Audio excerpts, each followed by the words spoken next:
안녕하세요. 북슬라이드입니다. 일터의 여성들에게 필요한 말, 글, 네트워킹, 출근길의 주문이란 책을 슬라이드하겠습니다.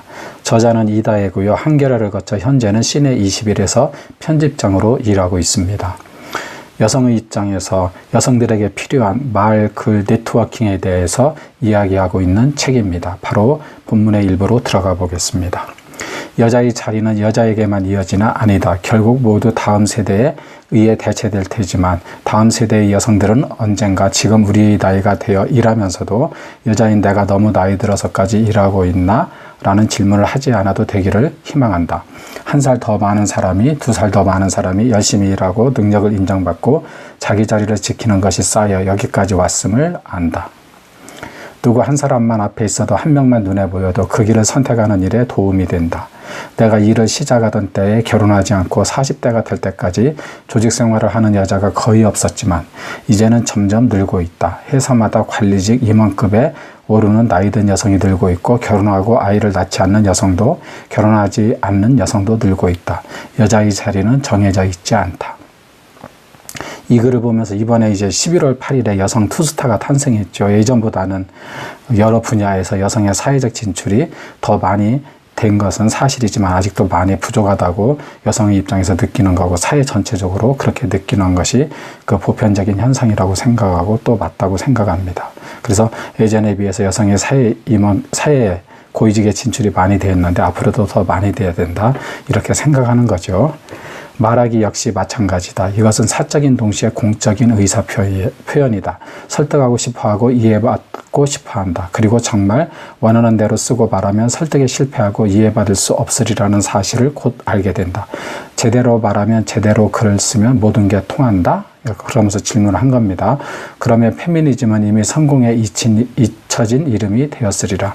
현실에서는 많은 경우 솔직해질수록 고독해진다. 실제로 쓰고 말해보면 페미니즘이 강론에서 주변 사람들과 생각이 다르다는 사실에 아연해질 수 있다.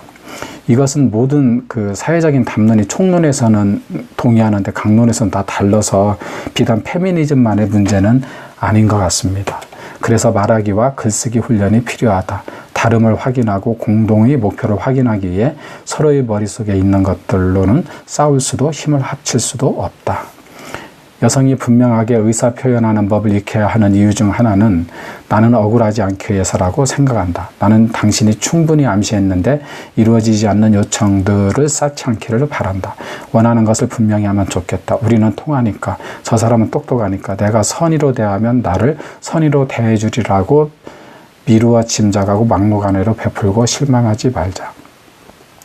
무엇을 원하는지 모르겠다가도 말과 글을 분명히 하다 보면 어슴풀에 마음속에 있는 것이 또렷해진다. 그게 모든 일의 시작이다. 여성인 나 자신을 더 소중하게 여기기, 내 말을 들리게 만들자. 의심은 집어치우고. 분명하게 의사표현을 못하는 것은 여성에만 국한된 문제는 아닌 것 같습니다. 한국 사회 남녀의 공통의 문제고 어쩌면 사람의 성격의 문제가 더 크지 않나 싶습니다. 그래서 여기 있는 그 여성이 분명하게 의사표현하는 법을 익혀야 하는 이유 중 하나는 이것도 사람이 분명하게 의사표현을 익혀야 하는 이유 중 하나는 이렇게 써도 전혀 틀린 말이 아니다. 이렇게 볼 수 있겠습니다. 여자들은 침묵을 채우는 일을 요구받지 않을 때도 요구를 받았다고 느끼는 경향이 있다. 분위기를 부드럽게 만들라는 요구는 특히 조직의 가장 현찬해진 여성들에게 집중된다.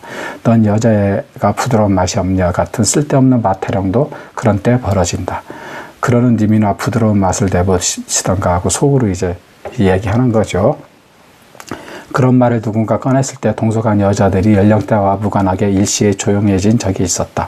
항의하는 대신 모두가 침묵했고 말 꺼낸 사람이 무안해하며 웃었고 아무도 따라 웃지 않았다. 나중에 그 자리가 파하고 무서워서 말을 못하겠어 라고 웃으며 말하기를 이런 말씀 하시는 거 보면 별로 무섭지도 않으셨던 모양인데요.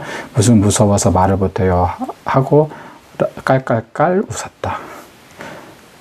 그러고야 그 남자는 조용해졌다. 알고 있다. 나중에 자기 회사 가서 자기 집에 가서 또 말하겠지. 그리고 누군가는 호응하며 요즘 여자들이라는 하면서 1절부터 4절까지 들려주겠지.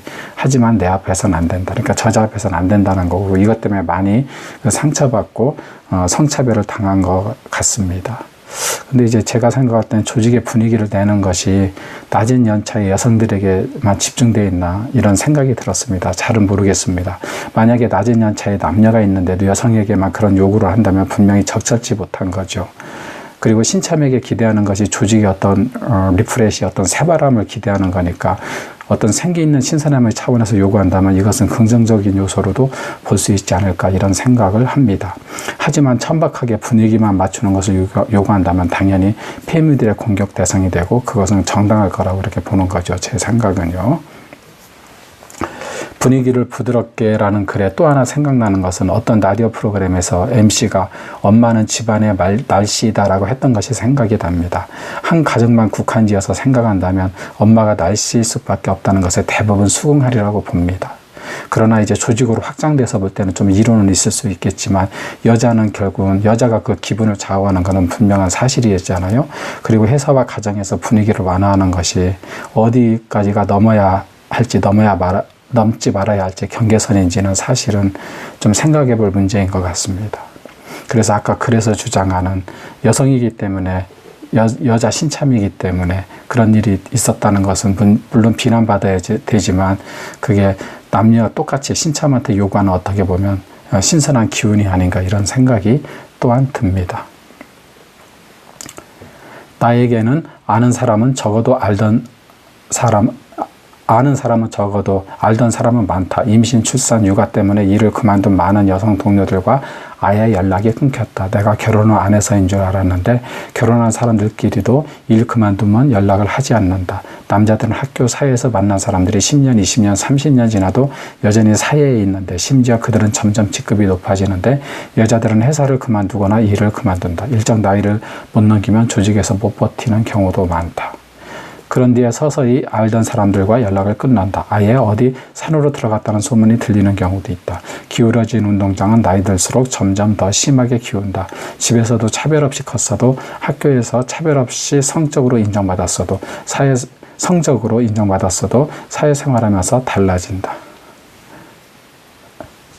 이게 성적하고 다른데 예전에 제가 아이들을 가르칠 때 이게 성적 이거 갖고 헷갈리는 아이가 있더라고요. 같은 한국말이지만 억양에 따라 분명히 다른 거잖아요. 그것 때문에 잠시 생각이 들었습니다.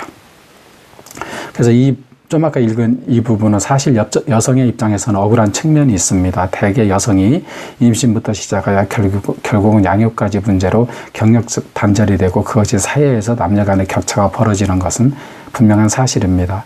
임신이 그런데 여성만에게 주어진 창조주의 고유한 영역이기 때문에 즉 인간의 영역이기 때문에 성별의 차이에서 오는 사회의 불이익이 실제적으로 본질적으로는 어쩔 수 없는 측면도 있는 것 같습니다. 그래서 이 부분은 나중에 사회 진출 시 100%는 아니지만 단절을 최소화할 수 있는 더 세심한 사회적 제도가 필요하다 이렇게 생각이 됩니다.